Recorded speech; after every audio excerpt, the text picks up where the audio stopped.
Boa tarde a todas, a todos. São 13h30. Este segundo painel, como vocês veem na agenda, deveria estar a acabar agora a esta hora. Portanto, eu vou ter de ser um bocadinho mais intransigente com o tempo, mas garanto-vos os 45 minutos previstos para este debate. E sendo assim, vou já chamar os nossos convidados, a Catarina Grilo, em primeiro lugar, boa tarde, diretora de Conservação e Políticas da WWF Portugal, e duas pessoas com as quais eu tive de lidar no bom sentido recentemente na Comissão Parlamentar de Inquérito relacionada com os fogos florestais, o professor José Miguel Cardoso Pereira, boa tarde, professor do Instituto Superior de Agronomia, julgo que já retirado, e o professor Francisco Castro Rego, que está lá em cima, exatamente, também professor, e aqui na qualidade de ex-presidente do Observatório Técnico Independente, para discutir uma coisa, e eu vou ser autocrítico, porque nós aqui no nosso título de painel temos a resiliência do território e prevenção contra os incêndios. Eu acho que se calhar falando de prevenção contra incêndios, mais do que resiliência, que é uma qualidade material, de voltar à sua forma inicial, precisamos de mudar de forma como nós tínhamos a nossa floresta, mas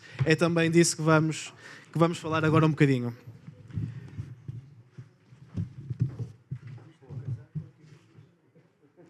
Falar de incêndios em Portugal, e como a Isabel dizia há pouco, nós ontem estivemos numa das poucas zonas do país onde realmente há floresta pública, no Pinhal de Leiria, porque falar de incêndios em Portugal e da sua prevenção e combate, mas aqui o foco hoje é mais na prevenção, é falar de uma realidade muito específica portuguesa, que quase única a nível europeu, em que apenas 2 a 3% da floresta nacional é pública. Portanto, há uma percentagem, 10 a 15%, que são baldios, não é um modelo híbrido entre o público e o privado, mas mais privado do que público, e depois privado no seu sentido mais clássico, se bem que com um enormíssimo problema, que é o de nós não sabermos muitas vezes quem são os proprietários da floresta. E os próprios, muitas vezes, quando sabem, até preferiam nem o ser, e eu não sei se disse na audiência com o professor Castro Rego aqui na CPI, mas já o disse numa das sessões, e eu há uns anos, no livro, recebemos, quando estávamos a escrever o nosso programa eleitoral, que é aberto a contributos das pessoas, recebemos uma mensagem de uma senhora aqui de Sintra, que dizia algo do género, eu não me lembro da localidade exata, lembro que era no Minho, eu herdei um pedaço de floresta, alguns no Minho, estou há anos a tentar vender aquilo, eu até dava aquilo, arranjem-me alguma maneira legal de eu me ver livre daquilo. Portanto, esta é uma realidade. Por um lado, o cadastro está por acabar, não sabemos quem são os proprietários muitas das vezes, e quando sabemos, os próprios proprietários quase que preferiam não ser donos do terreno florestal, porque acarreta muito mais custos do que benefícios, e isso é também parte do problema. Depois também não podemos deixar de falar, como ainda agora ouvimos, nas questões que nos fogem um bocadinho de controle, as questões climáticas, que é um grande problema para Portugal, com um foco muito particular no que diz respeito aos fogos florestais. Depois um problema de despovoamento do interior, e também falaremos muito disso. Em alguns casos, um problema também de seca, de falta de água, não é? No fundo, uma alteração do território que faz com que os fogos florestais sejam muito mais presentes. Depois, a cultura ou a política das monoculturas, inicialmente de pinheiros, mais recentemente, nas últimas décadas, de eucaliptal, que para qualquer pessoa que ande pelo país de carro ou do que quer que seja, percebe que é um problema muito premente. Portanto, feita esta mini introdução, e perdoem porque realmente nos últimos meses temos falado tanto de prevenção florestal dos incêndios no país, eu começo se calhar pela Catarina, precisamente por esta ideia de prevenção estrutural, que é um bocadinho o âmbito também das nossas jornadas, para perguntar, com tudo isto, com todas estas especificidades portuguesas, das alterações climáticas, do ordenamento do território, do despovoamento, da política de monocultura, que políticas públicas é que nós podemos pôr em prática para alterar também o modelo de utilização do solo e promover, e como a Isabel dizia muito bem há pouco, também ouvimos isso na Mata de Leiria, um modelo mais assente nos mosaicos florestais, enfim, toda esta alteração mais estrutural, como é que o Estado e com que políticas públicas é que pode fomentar essas transformações? Então, muito obrigada. Boa tarde a todos. Também obrigada pelo convite.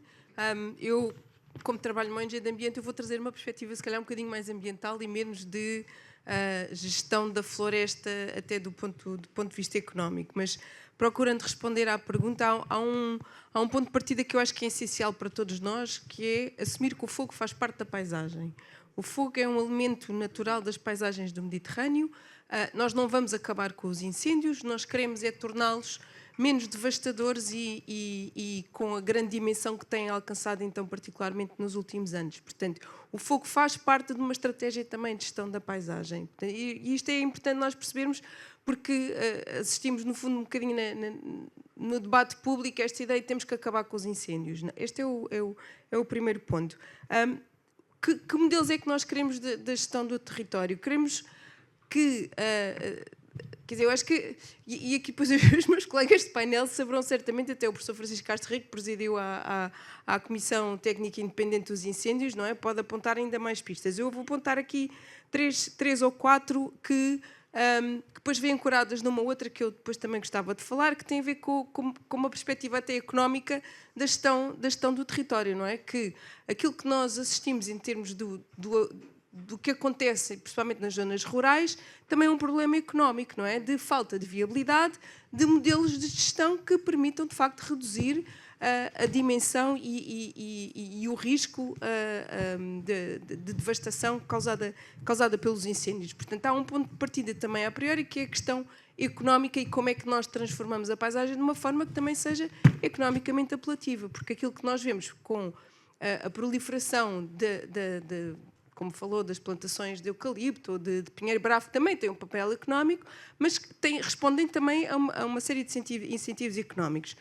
O que é que, do ponto de vista da WWF, nós queremos ver acontecer nas nossas paisagens? De facto, uma alteração desses incentivos que permitam ter o tal mosaico da paisagem. Quando nós falamos em mosaico, no fundo é a ideia de um painel de azulejos, em que temos um azulejo de uma cor, que é atividade agrícola, temos um azulejo de outra cor, que é pastagem, temos azulejo ainda de uma terceira cor, que é produção florestal, e temos aí da outra cor, que pode ser áreas de conservação, portanto, áreas que são mantidas simplesmente com objetivos de proteção da biodiversidade e manutenção da conservação da natureza. E é este mosaico que introduz descontinuidade na paisagem e que, desejavelmente, também permite manutenção de atividades económicas. Claro que há o contraponto do argumento económico, que é, mas isso permite áreas muito pequenas, e em áreas muito pequenas não temos a escala económica necessária para ter rentabilidade. Pronto, isto, de facto, é um problema para o qual eu, pessoalmente, não tenho resposta. Posso apelar aos economistas na sala que também procurem responder a isso. Do ponto de vista da intervenção e da gestão do território, há uma série de coisas que podem ser feitas e que já estão estudadas e que não conseguem arrancar com a escala que seria desejável. Uma tem a ver com os pagamentos por serviços de ecossistemas, não é? Todas estas atividades, ainda que em pequena escala, formando o tal mosaico, se forem remuneradas pelos serviços que prestam à sociedade, não é os bens que vendem para o mercado, mas pelos serviços que prestam à sociedade, pela tal descontinuidade territorial, que pode reduzir o risco de incêndio e de propagação de incêndios, deveria ser de alguma forma remunerado. Não quero entrar na discussão há bocadinho dos seguros e se isto é uma coisa, se é o Estado, se é uma coisa pública ou privada, mas, de facto, aqueles que são os agentes do território e que promovem este tipo de organização da paisagem deveriam ser incentivados para tal e remunerados por isso. Claro que vamos debater no problema da pulverização da propriedade privada, não é? Que dificulta muito que haja uma organização dos proprietários, que muitas vezes nem sabem que o são, e da sua ação coletiva. E daí também a questão do emparcelamento, não é? De permitir que se juntem diferentes parcelas e com unidades de gestão única. Algumas destas coisas têm estado a ser feitas, não só já no passado com as GIFs, agora também com as AIGPs, mas aquilo que vemos a faltar, do meu ponto de vista, é depois o financiamento e os mecanismos de financiamento e de rentabilidade económica que este tipo de intervenções devem manter, não só no curto prazo, mas no longo prazo. Há financiamento do PRR para as AIGPs, quando acabar o PRR, o que é que vai acontecer a seguir? Pronto, depois um último ponto, que é para também não dominar aqui a conversa, que tem a ver com a valorização de algumas destas atividades, quer dizer, não só da agricultura, mas também, por exemplo, o pastoreio extensivo, que tem sido uma das ferramentas que tem sido apontada também como promotora de uma paisagem mais resiliente, pelo potencial que tem para fazer gestão de matos e impedir que haja uma incidência tão grande de incêndios também nestas zonas e criar também o tal descontínuo. Muito obrigado. Sim, acho que tocou em imensos dos pontos que saíram também, alguns deles, das conclusões da Comissão Técnica, do Observatório. Em alguns casos continuam por fazer. Eu acho que as AIGPs é um dos grandes problemas que nós temos ainda no país, não estão de modo algum ao nível que deveriam estar. E uma das propostas que, por exemplo, ouvimos ontem, mais ou menos relacionada com essa necessidade de alterar a paisagem da monocultura para algo mais diverso, foi proposta pela Zero no encontro que tivemos com eles ontem, onde eles, no fundo, propunham uma caução ao eucaliptal, porque o eucaliptal tem um prazo de vida económica relativamente limitado, não é? Com 3 crescimentos, a partir do quarto já deixa de ter relevância económica para a indústria da pasta de papel, pelo menos, e então aquilo que acontece no país, e é o que a própria indústria diz, é que os eucaliptos que nós vemos um bocadinho espalhados por todo o lado, os que estão desorganizados, estão abandonados, portanto são eucaliptais abandonados.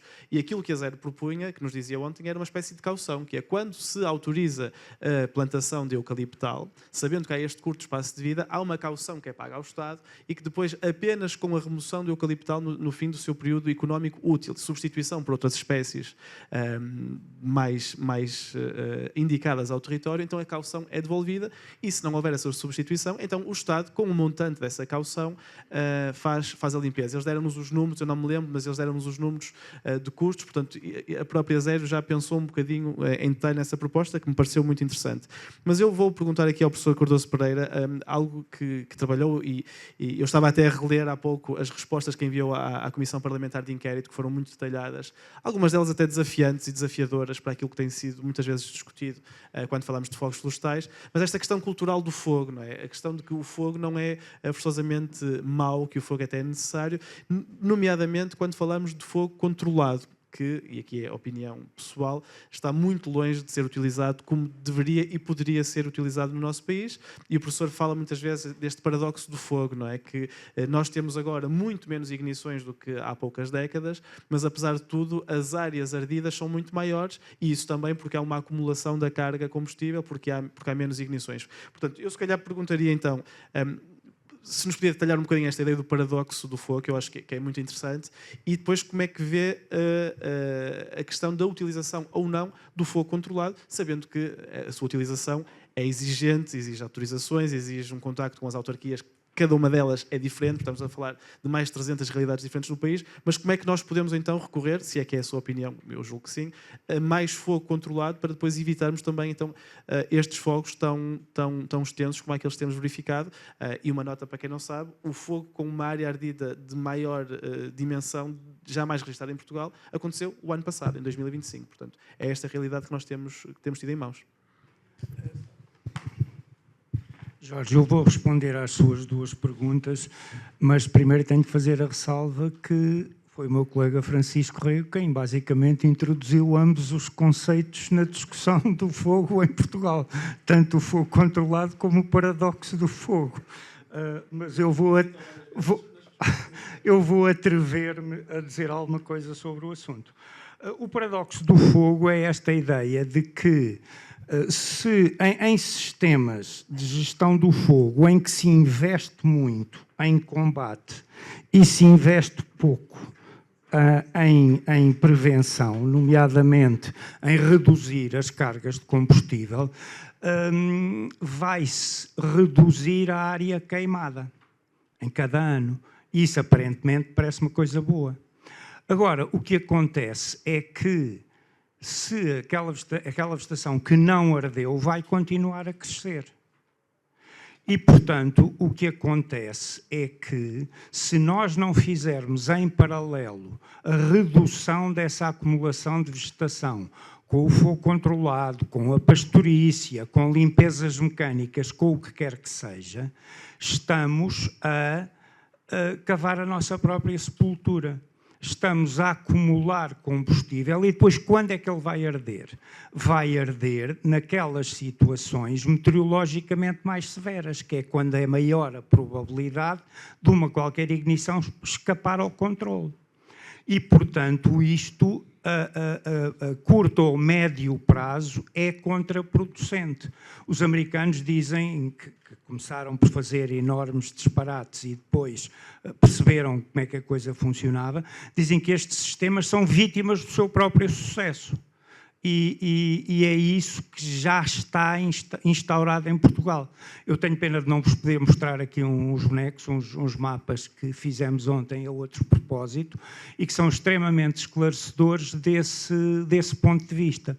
Portanto, o paradoxo do fogo é isto, essencialmente, e o que ele está a fazer é com que nós acabámos de fazer um atlas das áreas queimadas em Portugal, começar em 1985. E nos 5 primeiros anos, entre 85 e 89, o tamanho médio do fogo era de 60 hectares.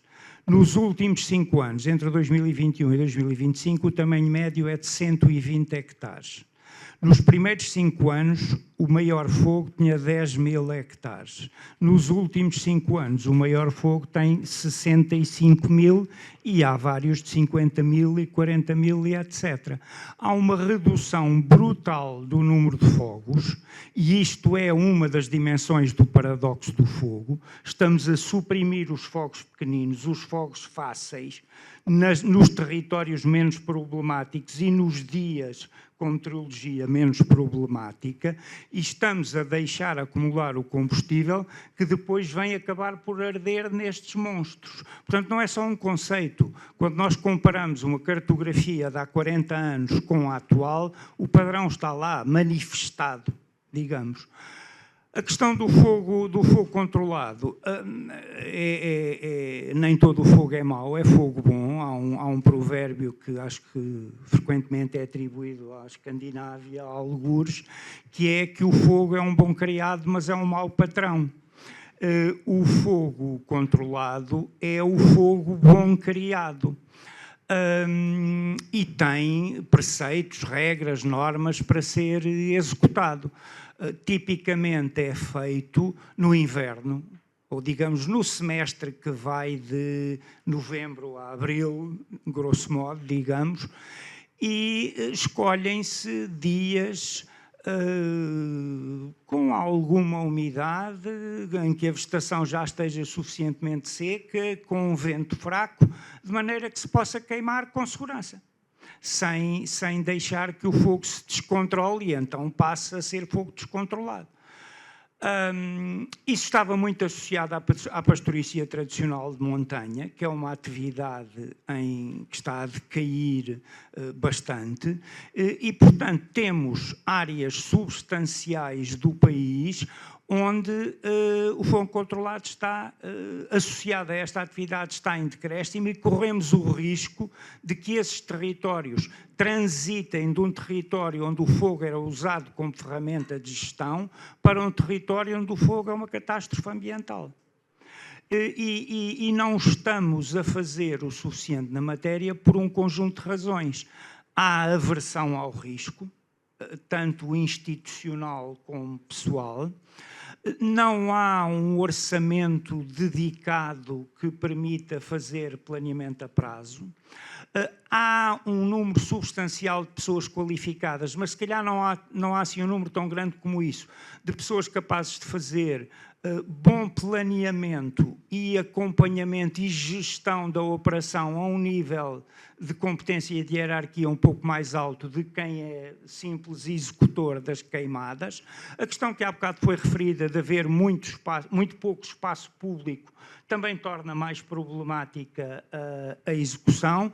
E depois há ainda, e isto estamos só basicamente, pronto, hoje em dia, onde é que se faz fogo controlado? Nos matagais dos baldios, essencialmente, que são os sítios mais fáceis deste ponto de vista. Na floresta, por exemplo, há bastante aversão ao fogo, por duas razões, que são, uma delas parece-me menos fundamentada do que outra. Há medo de que a exposição, sobretudo dos pinheiros, mas também, em alguma medida, no eucaliptal com outras espécies, possa enfraquecer as árvores e vulnerabilizá-las, por exemplo, a ataques por insetos, a ataques por pragas e doenças.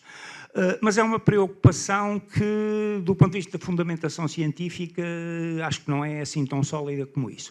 No eucaliptal, há outra preocupação, que é que qualquer bocadinho de carvão pode estragar centenas ou milhares de quilos de pasta de papel. E, portanto, há alguma objeção desse ponto de vista. Mas há muita margem para melhoria, nomeadamente e depois há outra coisa que se vai tornando cada vez mais complicada. Com as alterações climáticas, as janelas de oportunidade meteorológica começam a escassear, estão a ser cada vez mais curtas. Como o processo também tem uma carga de burocracia que não é negligenciável, a capacidade de resposta rápida, de ver na meteorologia, depois da manhã vai estar muito bom, vamos a isso, não se faz assim do pé para a mão, isso também é um obstáculo. Muito obrigado pela clareza. É realmente um problema estrutural e um desafio, essa questão da cultura de risco e da cultura de prevenção que as próprias autarquias e as entidades de proteção civil a nível municipal muitas vezes não têm a capacidade ou a vontade de assumir. E também, se calhar, por isso, esta dimensão intermunicipal, no caso, ou até regional, poderia ser a mais indicada para avançar com esta... Força, deixo. Sim, senhor. O que nunca ninguém faz é avaliar o risco de não fazer o fogo controlado. Precisamente.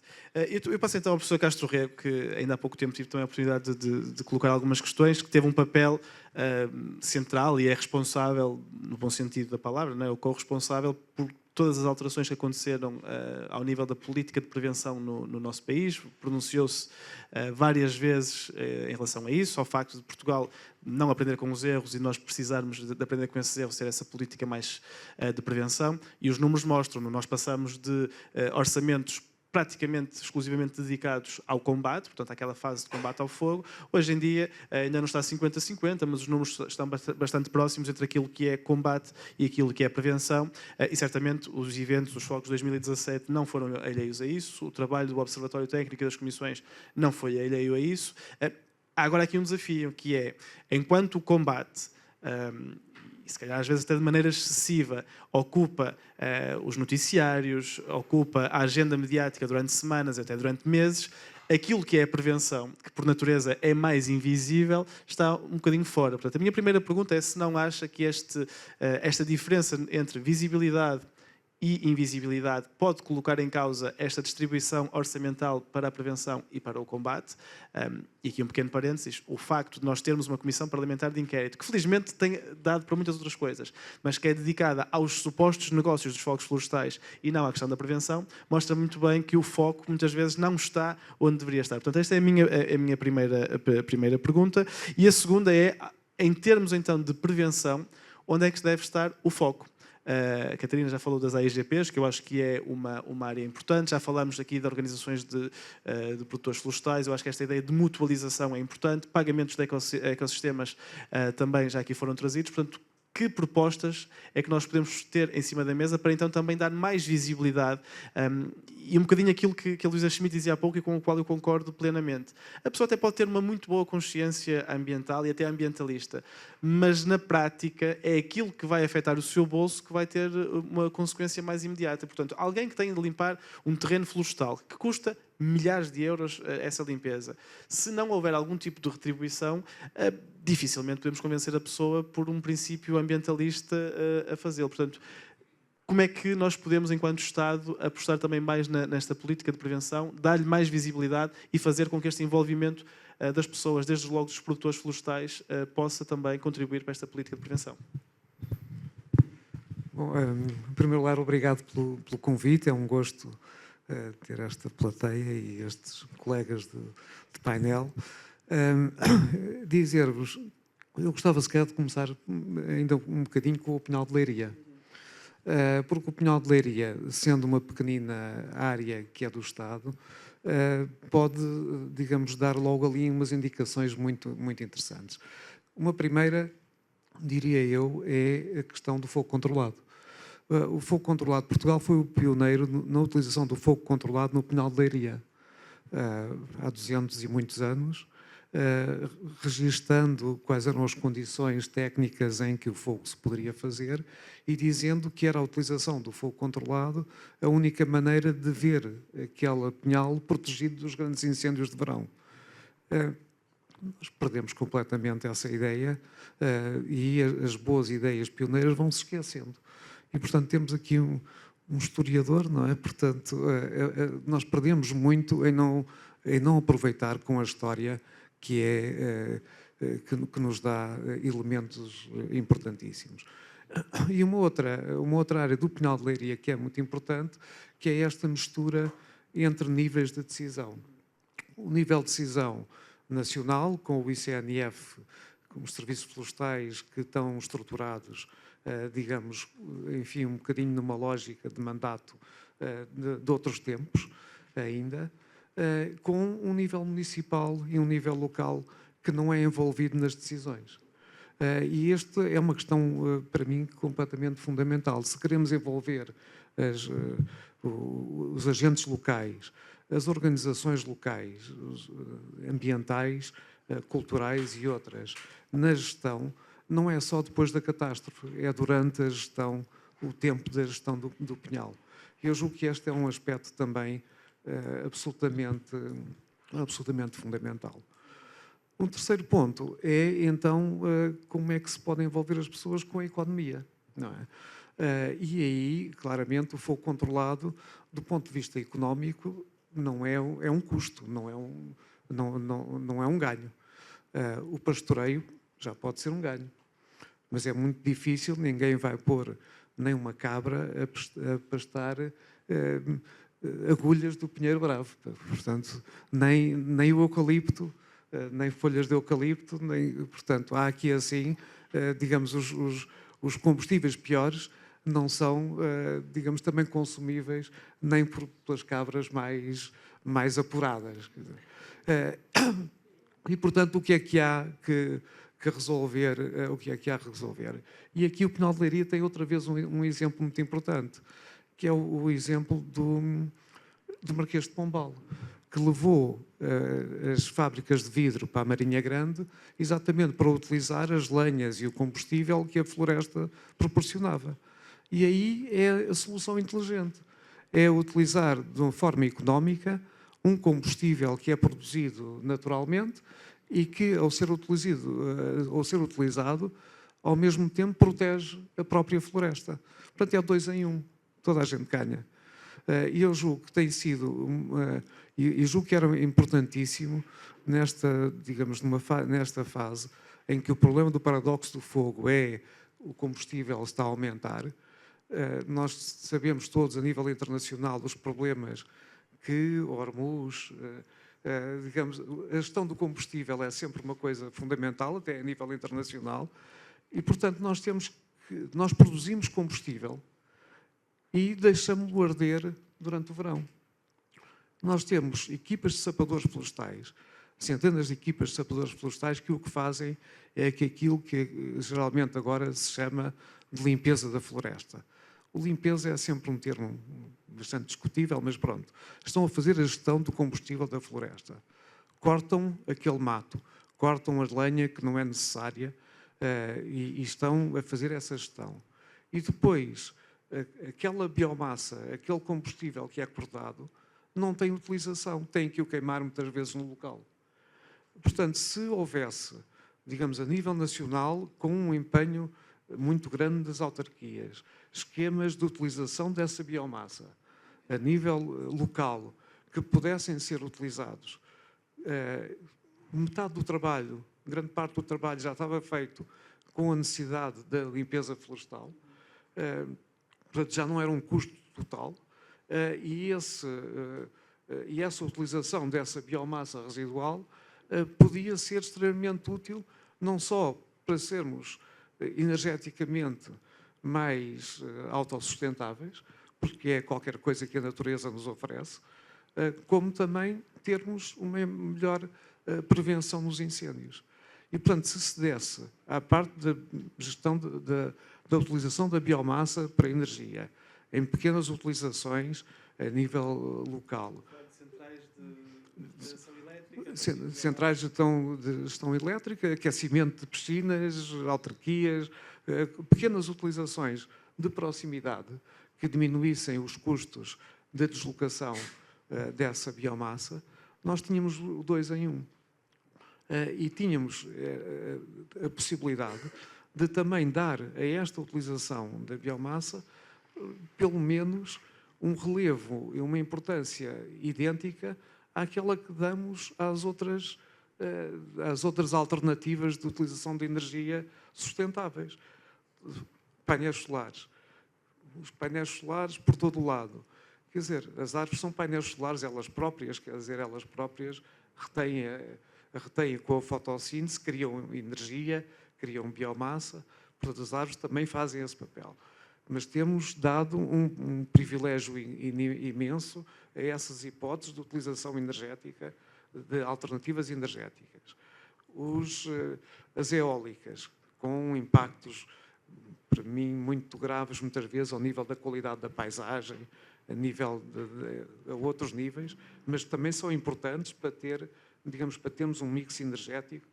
E a biomassa, que é o que a natureza nos oferece todos os anos, quer dizer, e é essa que nós deixamos de libertar para a atmosfera, para aumentar, digamos, todos os problemas das alterações climáticas, e não a utilizando. Portanto, isto parece-me, digamos, um paradoxo tão grande que eu julgo que, para mim, seria a primeira mensagem.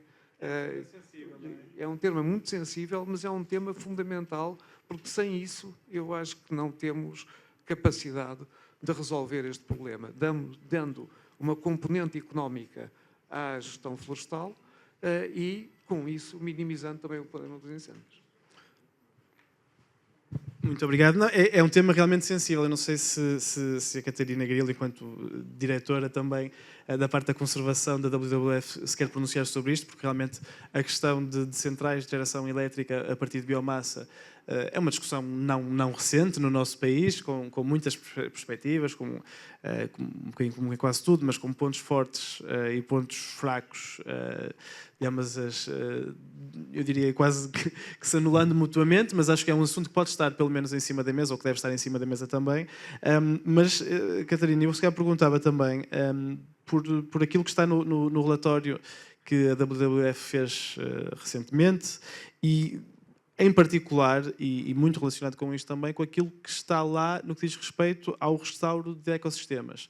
Porque, como dizia, este painel quer também um bocadinho perceber como é que nós podemos reconstruir melhor, como é que podemos alterar a paisagem para melhor, e o relatório fala um bocadinho disso, quando fala precisamente dessa questão do restauro dos ecossistemas, até como ferramenta de prevenção de fogos florestais, que é isso que aqui estamos a discutir. Portanto, eu gostaria de perguntar, na perspectiva da WWF, então, como é que esta restauração de ecossistemas pode contribuir para a prevenção dos fogos florestais e porque também é isso que nos interessa enquanto partido político, que propostas legislativas é que nós podemos trazer desse relatório e dessa visão do restauro de ecossistemas para incluir que isso efetivamente acontece e que o Plano Nacional de Restauro também cumpre com os seus propósitos. Sim. Ainda pegando na questão das centrais de biomassa e aproveitando aí o gancho, elas têm atualmente ainda um problema, que há infelizmente uma parte da matéria vegetal que está a ser queimada nas centrais de biomassa, infelizmente ainda é madeira virgem, portanto não se está a aproveitar inteiramente todas as sobras, portanto se houver uma melhoria no sentido de se reduzir a quantidade de madeira virgem que está a ser queimada lá, ótimo, acho que é um progresso. É óbvio que temos um problema de estar sempre a queimar matéria vegetal que queima, que contribui com emissões de gases de efeito de estufa, mas pensando que isto permite reduzir e criar uma viabilidade económica para, e vou evitar o termo da limpeza, não, mas para uma gestão melhor das áreas naturais, então acho que isso já é um avanço. Relativamente à questão do restauro ecológico, nós estamos neste momento na década das Nações Unidas para o restauro ecológico, há uma lei europeia do restauro que foi aprovada há 2 anos. Portugal está neste momento a ultimar a sua proposta de Plano Nacional de Restauro E isto vai permitir, no fundo, o que este plano vem fazer é identificar quais é que são algumas áreas prioritárias ou os ecossistemas que precisam de ser restaurados porque estão degradados. E o restauro aparece aqui um bocadinho como um complemento àquilo que é a conservação tradicional ou convencional da natureza, não é? Que falamos da conservação para preservar aquilo que ainda resta, o restauro é para tentar recuperar aquilo que já foi perdido. E neste sentido, o restauro, na verdade, pode ajudar não só na prevenção, mas também depois na recuperação pós-incêndio, não é? Há muitas intervenções de restauro ecológico que são avançadas no terreno exatamente depois dos incêndios. Enquanto ferramenta de prevenção, o que permite fazer, essencialmente, e aqui intersecta também diretamente com a conservação da natureza noutro aspecto, que eu já vou falar, que tem a ver com os matos e com os matagais, que alguns deles são habitats classificados, não é? Mas que temos que assumir que, em alguns sítios, em alguns locais, vamos ter que fazer uma redução da densidade desses matos, exatamente para reduzir a continuidade e para reduzir a massa combustível e atuar na prevenção dos incêndios. Mas, de uma forma geral, o que o restauro ecológico permite fazer, e também se integra naquilo que eu falava há bocado, da questão do mosaico da paisagem, que é permitir exatamente criar algumas descontinuidades numa potencial propagação de incêndios. Portanto, surge como uma ferramenta e, tal como se falava há bocadinho da questão da participação das pessoas, na questão da retirada, por exemplo, estratégica de algumas zonas de elevado risco, não é? Que é algo que também se devia aplicar nos incêndios, é também algo que, da nossa perspectiva, o restauro não pode ser feito simplesmente de cima para baixo e dizer agora aqui vamos restaurar esta zona e vamos fazer isto e não vamos fazer aquilo, e é algo que também deve ser feito com o envolvimento das populações e com o envolvimento das comunidades. Claro que, tal como na questão da gestão do território em geral, o restauro também se debate com um problema que é a questão da pulverização da propriedade privada e com uma grande prevalência da propriedade privada no país. E de facto, e assumo sem problema, a WWF, uma parte do grande esforço tentado a fazer de restauro ecológico no país é em zonas de baldios, claramente. E também estamos a trabalhar agora com o ICNF, também numa mata nacional. Porquê? Porque temos um único interlocutor e não temos para grandes áreas e não precisamos estar a bater à porta de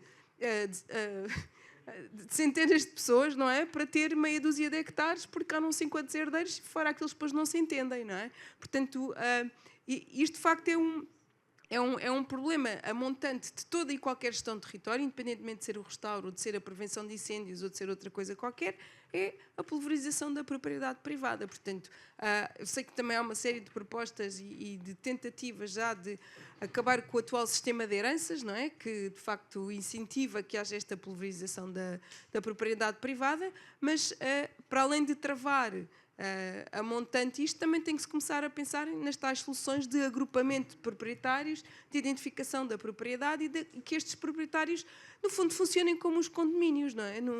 Na propriedade horizontal nos prédios, não é? Que as pessoas se juntam, tomam decisões sobre as partes comuns, acontece que aqui a parte comum no fundo é o bem-estar de todos nós, não é? E é a nossa saúde, é a salvaguarda da nossa propriedade e é a salvaguarda das vidas das pessoas que habitam determinadas áreas.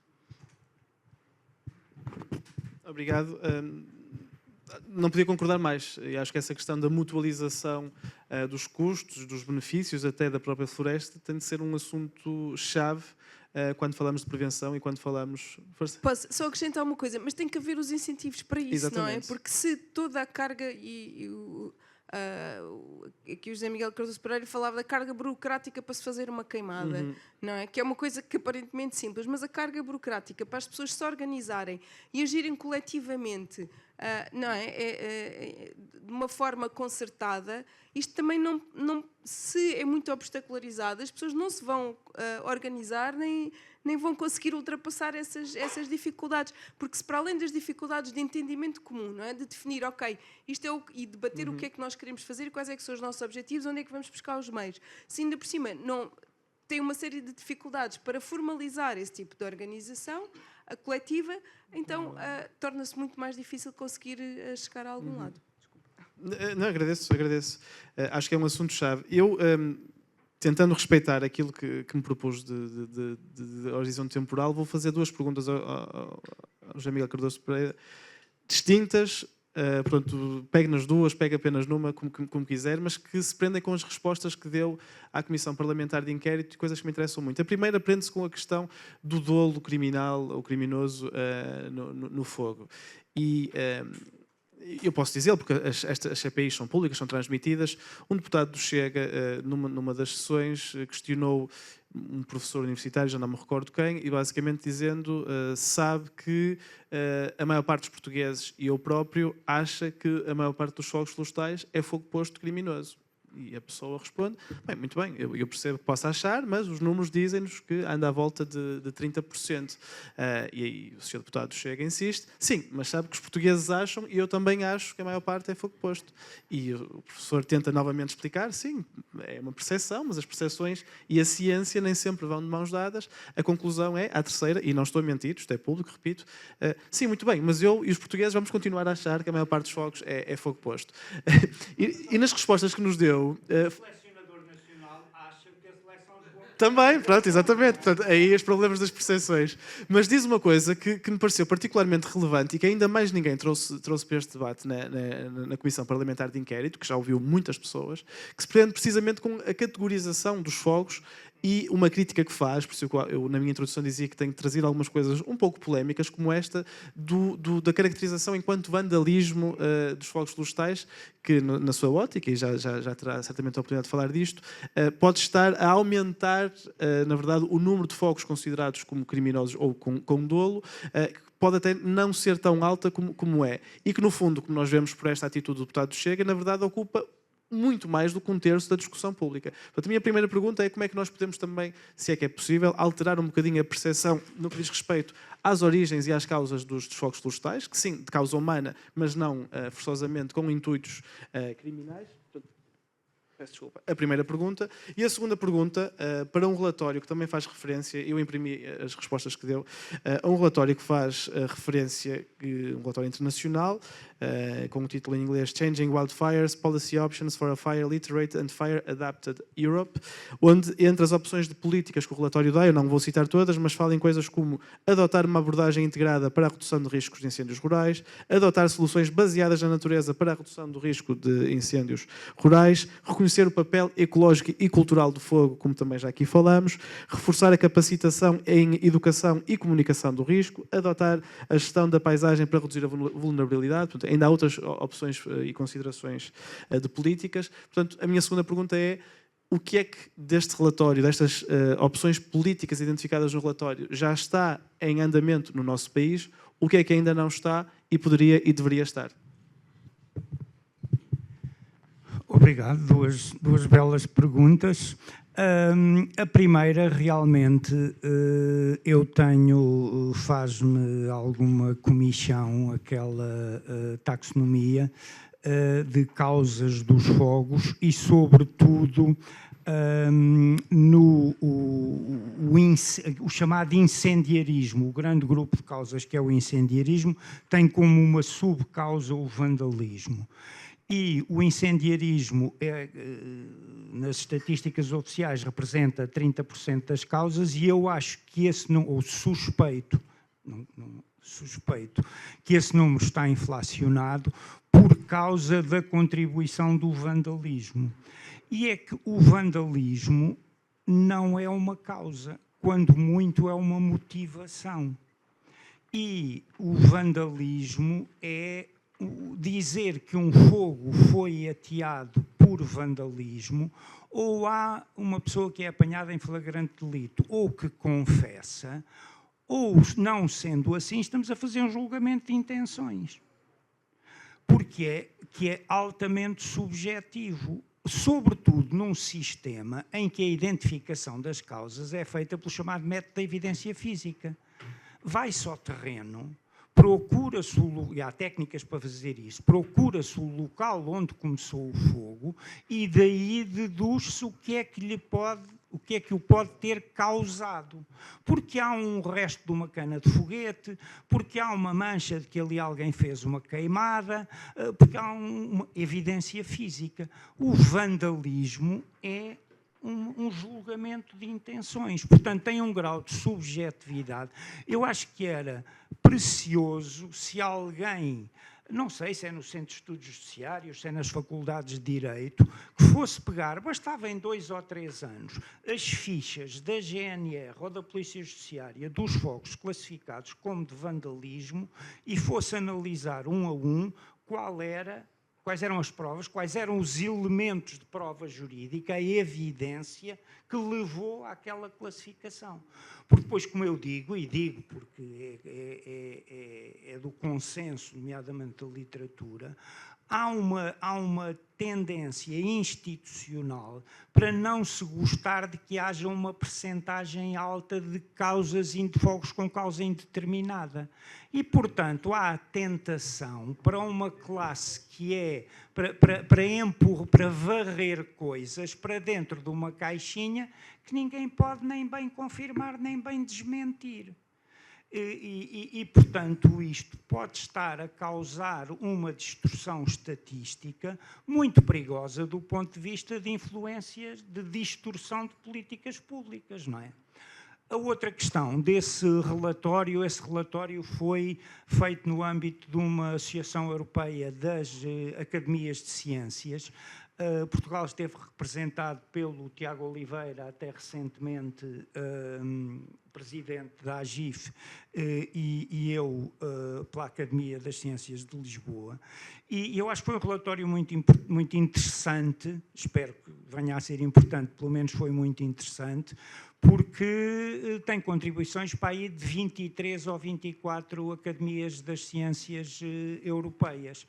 E, de facto, identificou-se uma série de questões relevantes e de recomendações concretas de coisas na área das políticas públicas, como as que o Jorge mencionou, e várias delas conduzem para uma coisa que neste momento me está a preocupar, que é aquele padrão de alteração da geografia do fogo, ou do contexto ambiental do fogo, que agora temos muito menos do que tínhamos há 30 anos, mas são muito maiores e, portanto, potencialmente mais perigosos, mais intensos, mais severos. Isso faz com que, mesmo para as políticas públicas, há políticas públicas cujas consequências ainda não estão completamente transpostas para o terreno e já começam a ser insuficientes, ou até nos podemos interrogar se não já um pouco ultrapassadas. Porque quando nós temos de nos confrontar com incêndios, com segmentos do território capazes de encaixar incêndios de 30 mil, 40 mil, 50 mil hectares, o fogo controlado ou a rede primária de faixas de gestão de combustível, ou coisas nesse género, em circunstâncias meteorológicas perigosas, começam a ter insuficiências. E nós temos um documento que eu considero muito bem feito, que é o Programa de Transformação da Paisagem, que vai além destas histórias de gerir combustível. Gerir combustível é manter o uso da terra e alterar a estrutura da vegetação. O Programa da Transformação da Paisagem recomenda que, ou sugere que há circunstâncias em que o que é preciso é mesmo alterar o uso da terra. Eu choco muita gente, porque sou engenheiro florestal e sou professor de engenharia florestal, e não é raro dizer que há áreas de Portugal que têm floresta a mais. Tem mais floresta do que aquela que nós conseguimos gerir. E há outra dimensão deste problema, que é a maneira como eu o apresento quando falo com a indústria, nomeadamente as celuloses. Eu estou convencido, ainda não tenho dados suficientes para simular e para modelar e para demonstrar, mas tenho fortes suspeitas que a indústria, com menos área, mais concentrada e melhor gerida, era capaz de produzir mais matéria-prima do que com esta dispersão e fragmentação de áreas semi-abandonadas e com altíssimo risco. E quando eles dizem, não, mas o que nós precisamos é de mais área, eu pergunto-lhes, mas ouve lá, a tua fábrica processa hectares ou metros cúbicos de madeira? E eles aí engasgam-se um bocadinho. Ora bem, Para onde é que isto remete do ponto de vista das políticas públicas? Há vários estudos muito interessantes de um grupo de pessoas, nomeadamente o José Manuel Lima Santos, da Agronomia, o Francisco Cordovil, ex-ISCTE, colegas da Universidade de Aveiro, que mostraram que entre Douro e Tejo, o core dos grandes incêndios em Portugal, aquilo é um deserto de apoios financeiros da política agrícola comum. E os apoios financeiros da política agrícola comum escorregam para territórios de maior escala, de maior dimensão, mas com maior viabilidade económica autónoma. Portanto, precisam muito menos deste tipo de apoios. Do ponto de vista das políticas públicas, sobretudo agora que está a acabar o PRR, estas áreas que já vão sendo criadas, áreas integradas de gestão da paisagem e etc., que são a gestão agrupada do território, como é que se vão aguentar? Ou como é que se vão criar novas? E, portanto, eu penso que esse problema de que é cada vez mais importante a escala de gestão por causa da dimensão dos incêndios, mas também ganha preponderância, devia estar a ganhar importância, os raciocínios de alteração do uso da terra, de conversão de áreas que são floresta em áreas agrícolas, em áreas de pastagem. Se isso precisar de apoio financeiro, parece-me que o instrumento óbvio é o pilar adequado da política agrícola comum que lida com estas matérias. E nós temos países da Europa que produzem bela paisagem alpina à custa de dinheiros das políticas agrícolas comuns e com alguma rentabilidade. Portanto, do ponto de vista de políticas públicas e relacionado com essas recomendações, parece-me que seria das mais relevantes e pertinentes e boas para começar a martelar. Muito bem, agradeço. Não, ainda na sexta-feira, no debate regimental com o Sr. Ministro da Agricultura, foi precisamente uma das questões que lhe colocamos no que diz respeito à política agrícola comum e como é que ela pode servir para fins como esse. Professor Castro Rego, a última pergunta, e que eu se calhar também vou juntar duas dimensões. Uma mais institucional, que, enfim, posso perceber que seja um bocadinho mais polémica, até porque a própria AGIF mudou de direção recentemente, mas é se acredita que com a evolução que aconteceu desde 2017 ao nível da gestão das entidades para a prevenção e combate ao fogo florestal, estamos hoje mais habilitados no que diz respeito à prevenção. Se a introdução da AGIF nessa sequência veio ou não ajudar a sanar aquilo que no fundo são, eu não quero ser muito mau nas palavras, mas que são às vezes desaguisados entre entidades, nomeadamente o ICNF, a própria ANEPS. Portanto, como é que isso no terreno melhorou ou não com a entrada de uma entidade como a AGIF na estrutura? E depois uma segunda pergunta relacionada com isto que estávamos a acabar de ouvir, das políticas públicas. Ou seja, como é que nós podemos ter políticas públicas de prevenção que funcionem efetivamente? Como é que nós podemos pensar questões como a agregação de propriedades? Como é que nós podemos concretizar as AIGPs de uma maneira que seja realmente útil para as pessoas e para o território? E se podemos pensar também nesta lógica dos mosaicos em coisas como apoios públicos para a reconversão das florestas, nomeadamente retirada de monoculturas e aposta em espécies autóctones que também são mais resistentes aos fogos florestais nesta lógica de prevenção. Sei que é uma pergunta muito ampla, mas tem liberdade de tocar nos pontos que desejar. Bom, eu julgo que o facto de ter estado nesta área há bastante tempo já me permitiu passar por ciclos muito diferentes nesta problemática. Houve, especialmente depois dos grandes incêndios de 2003 e 2005, houve um alertar de consciências e houve uma área de esperança, um período de esperança. E o período de esperança, os problemas eram exatamente os mesmos, a dimensão da propriedade, a fragmentação, as monoculturas e a proposta de organização, que era inclusivamente reivindicada por todos os partidos do leque político, eram as zonas de intervenção florestal, as ZIFs.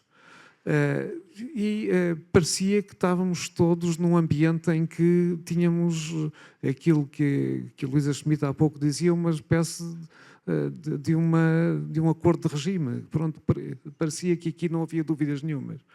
as IFES começaram a funcionar, começaram a ser criadas, houve uma iniciativa extraordinária da parte das associações florestais, que é um outro agente fundamental nesta matéria, que foram porta a porta conhecer, fazer um pouco o que o BUPI está a fazer agora, tentar ver quem eram os proprietários. Foi um trabalho extraordinário que aconteceu durante 2 anos e continuou mais um bocadinho.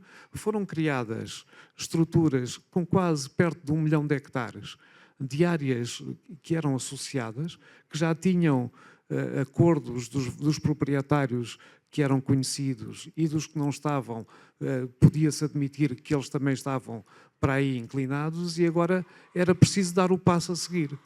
E o passo a seguir era manter esse fluxo. Era manter esse fluxo de organização, de dinâmica, que não aconteceu. Passados 3, 4 anos, começaram-se a diminuir os apoios e, digamos, pior do que não ter esperança nenhuma, é ter uma esperança que a certa altura é frustrada. Isso deu uma frustração enorme a todas as entidades que apostaram naquela solução, que depois é difícil de reavivar. E quando ela foi reavivada, de algum modo, foi reavivada já com um nome diferente, eram as ações integradas de gestão da paisagem, que muitas vezes foram buscar, digamos, estruturas que já tinham sido iniciadas com as IFES, mas era uma coisa diferente, não era de nível nacional, mas eram projetos piloto, já não era...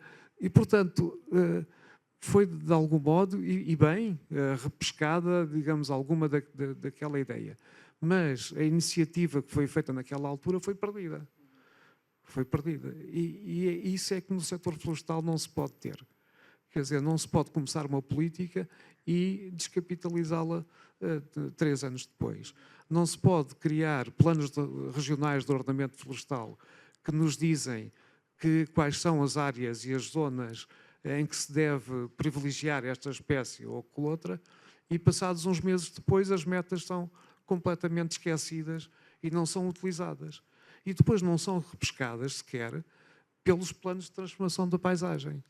Porque os planos de transformação da paisagem não nos dizem quais são as espécies que devem ser utilizadas, não nos dão metas, e os incentivos públicos deviam estar associados a essas metas. E, portanto, não há, digamos, é esta falta de coerência nas políticas e de permanência das políticas que eu julgo que é o grande defeito. Em relação, digamos, à parte mais organizacional, a Comissão Técnica Independente e o Observatório propuseram a existência de uma ação, de uma agência para a gestão integrada de fogos rurais, com a ideia de coordenar as várias entidades envolvidas no sistema, de dar apoio a essa ligação. A agência, eu julgo que interpretou a ideia como nós agora somos mais uma entidade e esta entidade agora vai dar um bocadinho de instruções às outras, o que foi mal recebido. Portanto, eu julgo que foi uma interpretação incorreta daquilo que era um mandato, e o Observatório voltou a pedir que fosse reequacionada a questão da agência para não ser mais uma entidade, mas ser uma interagência. Ser uma entidade que pudesse representar todas as entidades do sistema. E isso nunca foi... eu julgo que a própria AGIF propôs essa alteração, mas que nunca foi considerada, mas que eu julgo que era fundamental, porque continua a haver, e isso, digamos, do ponto de vista da percepção pública, é terrível, porque continua a haver, digamos, os heróis de verão, que são os bombeiros, e que têm, digamos, todo o prestígio por se arriscarem a fazer, digamos, a ajudar as pessoas, muitas vezes, não o fazendo com a qualidade que deveriam fazer e com a experiência e com a competência que deveriam ter, e há um mundo completamente esquecido, que é o mundo da prevenção, da gestão florestal, etc., que fica completamente, digamos, fora das notícias, porque não acontece durante o período de verão. Eu, pessoalmente, tenho tido dificuldade também nesta matéria, aliás, julgo que temos todos, porque quando sou muitas vezes chamado para a televisão para dar umas entrevistas durante o verão e quando está a arder e quando não é nada à altura para se discutir a parte da gestão florestal. E durante o resto do ano, os noticiários esquecem completamente essa faceta que, digamos, é a defesa, em termos futebolísticos, há a defesa e há o ataque, quer dizer, privilegia só a equipa que está ali a defender as pessoas e as casas e fazem o melhor possível e, com certeza, têm que ser muito, digamos, bem vistos por essa iniciativa, mas há depois a defesa da floresta contra incêndios, a utilização do contrafogo, que é outra técnica fundamental e que só é possível depois de se conseguir manipular o fogo controlado durante o inverno. Portanto, são técnicas mais exigentes, mais florestais e que são muito pouco visíveis porque, digamos, a comunicação social está também a privilegiar um setor que depois tem também alguma dificuldade, e isto eu digo com todas as letras, tem alguma dificuldade de se autoavaliar e de ser avaliado. E isso eu julgo que é também uma questão muito importante que a própria Assembleia podia promover, que era a própria autoavaliação do sistema dos bombeiros e dos sistemas dos florestais, das organizações de produtores florestais, para pelo menos se autoavaliarem, de verem o que é que funcionou bem, o que é que funcionou mal e de proporem, digamos, modificações que fossem consequentes. Muito bem, damos então por encerrado este segundo painel. Agradeço aos nossos convidados que nos trouxeram muita informação e esperando que o verão possa ser clemente